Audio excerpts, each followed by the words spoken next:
Hey, it's Mike. Thanks for tuning back in. I don't know. I don't know how to sit here like this. It's just this kind of awkward situation. So today was the third day of the National. I'm exhausted. I talk about how amazing the show is, and I have had several people say to me, you need to be realistic about the drive. And sure enough, I have not been affected by the commute in or out because I Uber because I didn't drive here, which I had originally intended to drive, and now I'm really glad I didn't, because the truth is the drive in and out, if you are actually driving yourself, is awful. It's taking some people 2 hours to get into the show just to get to their parking spot.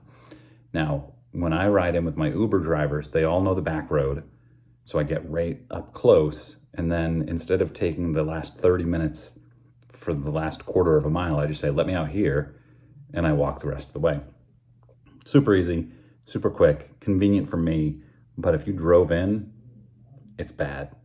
And then the bathroom issue for men, which is like 95% of the people here, probably, I'm 90%, they needed to end up opening other restrooms, and then they didn't really tell anybody that they did. So I'll show you this video of me. It's almost like a hangar, an airport hangar. And I found this bathroom that almost nobody else knew about. I waited for 30 minutes to get into a restroom earlier in the day, and then I found this other one that they had opened but not advertised.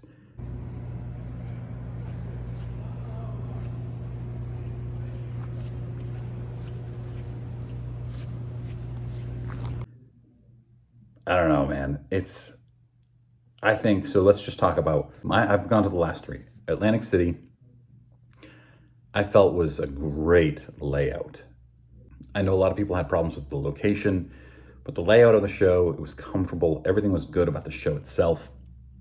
Chicago, I didn't like at all, and I hope they make a lot of changes. It was really tightly packed. It was incredibly hot.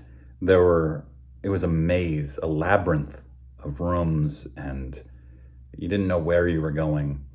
Cleveland is I think, a good balance. It's not it feels smaller than Chicago, pretty significantly, but I think it's just because everything is in like 2 rooms, and it's much easier to navigate your way and figure out, okay, the 1800 booths are there, whereas in Chicago, I don't know, you needed like a PhD to figure out where things were there. I didn't do a whole lot of video today. I only bought one card. I'm going to show you the card. Actually, let's just show the card right now. Bam. Jim Brown, SGC 2.5. And I actually went and I talked to Pete Steinberg from SGC for a few minutes. And I was so happy to have this and be able to pull it out, and it wasn't a PSA card, and be like, look at what I got today. And I told him how much I love how much they do 0.5s. And he said that he's really proud of them doing 0.5s, which I get. PSA doesn't do a whole lot of 0.5 grades, half grades. But it's kind of, and I said to him, I feel like, and I know this isn't quite accurate, but I feel like the grader looks at this card and says, yeah, this is a 2, but man, it is a blazer. So we're gonna make it a 2.5. And he's like, yeah, that's actually not that off. Jim Brown. I came into this show with 1 football card, and I'm leaving with 5? Did I quintuple my football collection? Came into the show with 0 hockey cards. I'm leaving with 1.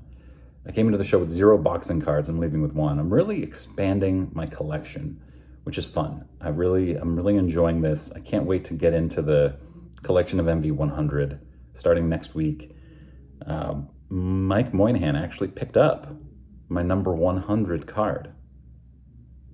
So, little sneak peek there, if you can guess. You probably can't, because I think you bought a bunch of cards. I had intended, I planned to go, and I actually did go to CGC's Slab Master Challenge, which seemed like a really cool little game that they were doing where they give you 20 minutes to grade 15 cards, and they rate how close you are to the actual grades, and you can win prizes. And you were supposed to be there 10 minutes early, and I showed up about 15 minutes early, and I said, hey, I'm here for the Slab Master Challenge. And the woman said, oh, go sit right over there, and somebody will be with you shortly. So I went and I sat. And I was supposed to be there at 4:30, and I sat until 4:35, and there's nobody there. And so I looked around, and nobody here, and I'm just waiting. So I left. At 5:30, I got an email from them saying, don't forget you signed up for the Slab Master Challenge. It starts at 4:30. The email went to me at 5:30. So I don't know what happened. CGC, they actually gave me a free shirt when I showed up for the Slab Master Challenge. It looked like they were really well organized, popular. They had a lot of really good stuff happening. Maybe, I don't know, maybe they just had too much. I got to hold the $5 million T206 Wagner. I think it was at Memory Lane. I'll put it up here so you can see. I didn't do a whole lot of video today. I don't even remember what booth this was. It might have been Memory Lane. It was high grade, pre-war vintage for the most part, which was amazing. I mean, these are 8s and 9s.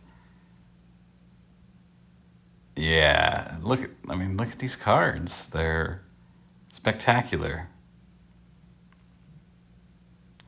I'll show it here in a second as soon as this video ends. Yeah, there you go. It's Memory Lane. Pretty cool stuff. I also got to see the Ty Cobb. Well, it's kind of quick there. I'll add it back in here. Ty Cobb back T206.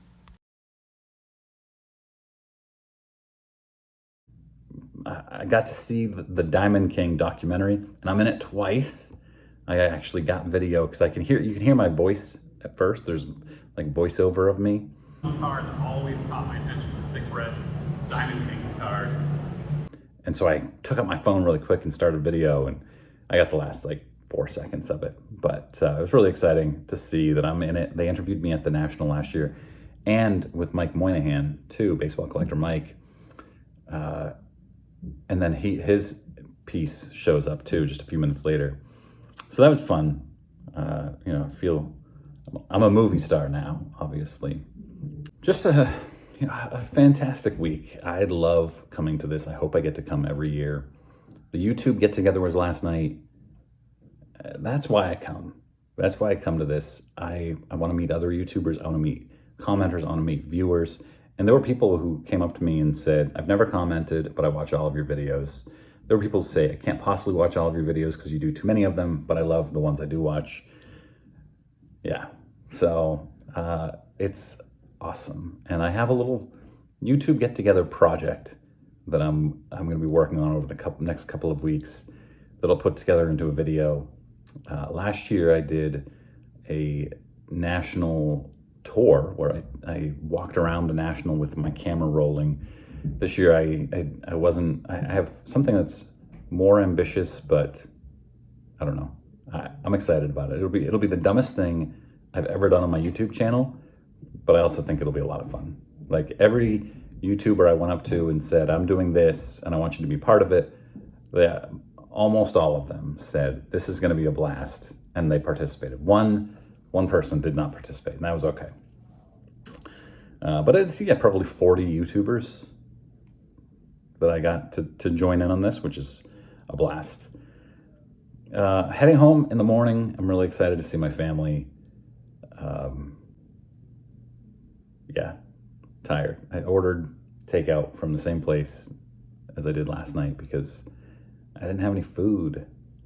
I waited 40 minutes in line for lunch at 1:15 today. That's another thing.